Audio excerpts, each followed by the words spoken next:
రిజర్వేషన్లు అమలు చేయకుండా బీజేపీ డబుల్ గేమ్ ఆడుతుందన్నారు ఎమ్మెల్సీ విజయశాంతి. బీసీల కోసం మరో ఉద్యమం చేసేందుకు సిద్ధంగా ఉన్నామన్నారు. పోరాటాలు తనకేమీ కొత్త కాదని, బిల్లు ఆమోదం పొందే వరకు కేంద్రంతో ఫైట్ చేస్తామన్నారు. రిజర్వేషన్ అమలయ్యే వరకు కేంద్ర ప్రభుత్వంపై ఒత్తిడి తెస్తామన్నారు. బిల్లుకు ఆమోదం తెలపకపోతే బీసీలకు బీజేపీ ద్రోహం చేసిన పార్టీగా మిగిలిపోతుందన్నారు. మరింత సమాచారాన్ని మా ప్రతినిధి హేమ అందిస్తారు. విజయశాంతి గారు ఒక్కసారి మాట్లాడదాం. బీసీ లీడర్గా ఉన్నారు. ఈరోజు వేలాది మంది కార్యకర్తలతో ఢిల్లీ నడిబొడ్డున బీసీల కోసం ఫైట్ చేస్తున్నారు. ఎలా ఉంది? ఇప్పుడే వచ్చాను నేను, సో చూద్దాం ఎలా ఉందని. కానీ చూస్తుంటే అందరూ ఉత్సాహంగా ఉన్నారు, ఫైట్ చేసే మూడ్లోనే ఉన్నారు. న్యాయం జరగాలి బీసీ బిడ్డలకి. ఇది అన్యాయం.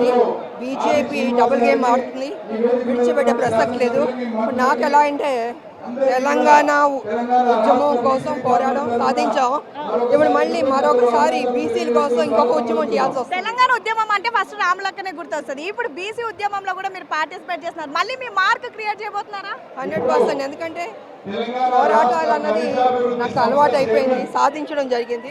సో బీసీ దాంట్లో కూడా డెఫినెట్గా పోరాడతాం, సాధిస్తామని నమ్మకం. మొత్తానికి ఫైనల్ గా 42% ఆర్డినెన్స్ పాస్ అవుతుందని బిలీవ్ చేస్తున్నారా? పాస్ చేయమని మేము ఒత్తిడి తీసుకొస్తాం. పాస్ అయ్యి తీరాలి, లేకపోతే బీసీలకి ద్రోహం చేసిన వాళ్ళు అవుతారు బీజేపీ వాళ్ళు.